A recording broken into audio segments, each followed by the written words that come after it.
First ever Wolverine in the S.H.Figuarts line is finally here, but is he any good? Let's find out.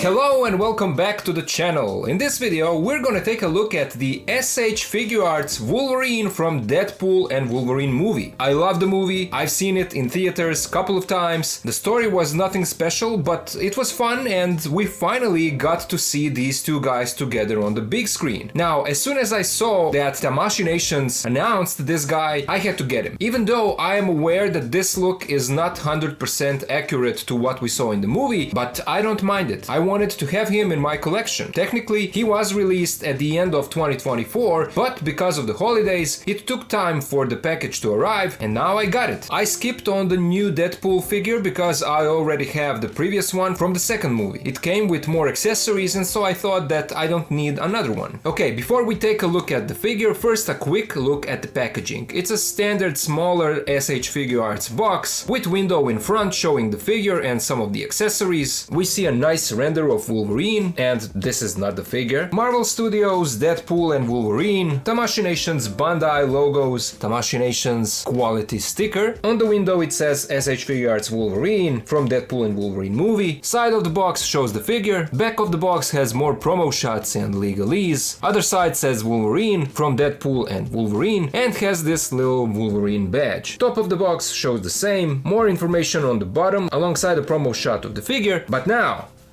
let's open it up and let's take a look at this guy.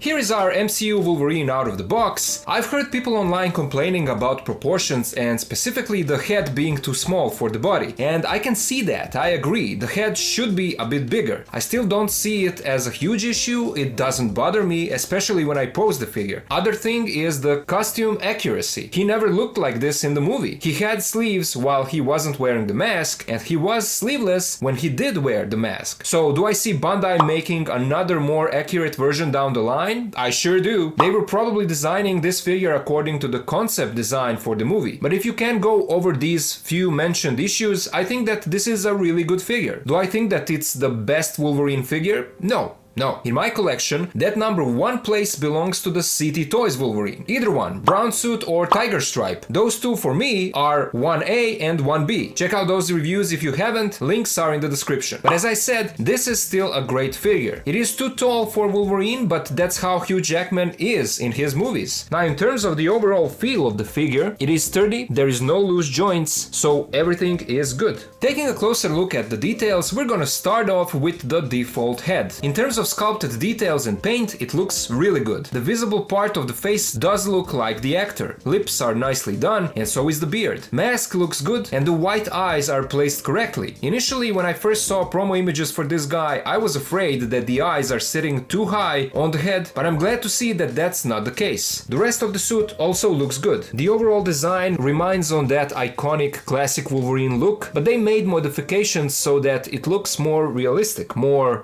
appropriate for live action version of the character in the MCU. So we have all of these small sculpted details, all kinds of lines throughout the suit. X logo on the belt is subtle, but it looks good. There is a dotted texture on the suit. It is missing on parts like mask, ears, shoulder pads, on the gloves above the wrists, on the blue parts of his boots, and on the joints. Everything else is covered in that texture. Here is a look at the back of the figure, nothing special there. So other than the head being a bit small, proportions are fine. I think that if I would have a gripe about the mask, it would be that I want the ears to be longer and spread out more. Of course, that's because of the comics and cartoons, but that's not the fault of the figure. That's how they designed the look for the movie. One other thing that I would maybe like to see on this figure are even bigger, stronger arms, because I feel like he should be bulkier, but it is what it is. Let's now take a look at his accessories. He comes with an alternate angry head with grinning teeth, and this looks fantastic. The sculpt is beautiful. Look how good these teeth are sculpted. The beard, the skin tone, everything is done perfectly on this head sculpt. And this is the one that I was really looking forward to. I don't mind the neutral one, but this is the one that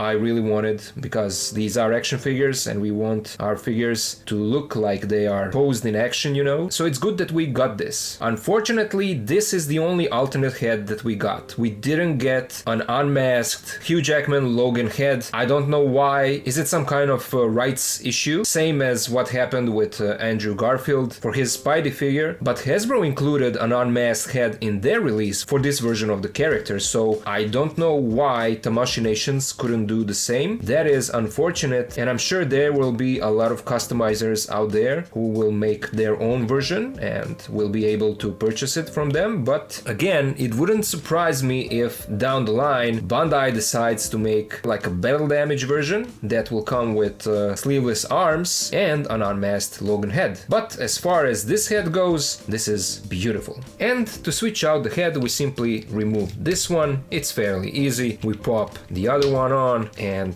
this is how that looks on the body. He comes with 5 pairs of interchangeable hands, a pair of relaxed hands that are already on the figure, a pair of more open hands, a pair of fisted hands, and then of course the most important accessory for any Wolverine figure, the fisted claw hands, and these look fantastic. But Bandai didn't stop there, they also gave us open hands with claws, so this is a nice little addition to our accessories. So as I said, unfortunately there is no unmasked head here, but I do have some unmasked Logan heads here that I want to try on this figure just to see how will that look. First, here he is with Marvel Legends Logan head, and even though it sits too low on the neck, because Marvel Legends peg holes are much bigger than SHF, this head is definitely too big for this body. Here is Marvel Legends X-Men 97 Logan head. I don't know, maybe this works a bit better. It is a bit smaller than this other head or not, I'm not sure, but whatever the case may be, this is animated version obviously, so I don't see why you would do something like this. And then we have a Logan head from Mafex Tiger Stripe Wolverine knockoff by CT Toys, and I think that this could actually work. Even the peg hole is almost the same size as the SHF one, so with a slight modification you could probably bring this head slightly more down on the neck, and I think that in terms of proportions this could look really good. Even blue in the hair works with blue of the suit. Out of these that I tried, this I feel could work the best. We can even put the mask down accessory from that same CT set and it still looks passable. And just for fun, here we have a head from so-called MAF bootleg of Tiger Stripe Wolverine that I also got from AliExpress. I did try to put on the CT Toys head, but again I should probably heat up the plastic and then it would maybe fit on that SHF neck joint, but MAF head is just slightly bigger. I feel like this could work if this is something that you want to do. Well, it's not a perfect fit, it is still kind of loose, so you should probably secure it a bit better, but this could work. And here is how the figure looks with alternate fisted claw hands. I love it. When I pose the figure like this, when you play with perspective a little bit, the size of the head ends up looking fine. Maybe it's just me justifying myself this purchase, but when I see the figure like this, I'm pretty much satisfied. Let's now take a look at his articulation. The head and the neck give you a nice range of movement, rotation, side to side, a little bit of tilt. He can look down this much, he looks up this far. Shoulder pads are connected to the shoulders in front, so they do swivel and they do move out of the way when you are articulating the arms, so you can always adjust them the way that you like best. Arms rotate 360. We have a butterfly joint, and with that butterfly joint, this is how far his arms go across his body in front, and this is how far they move back. Arms go out this much. We have a bicep swivel, elbows bend this much, there is a swivel in the wrists, and a hinge in all directions. We have 2 cuts in the torso, one is up here and the other one is behind the belt, so together they will give you side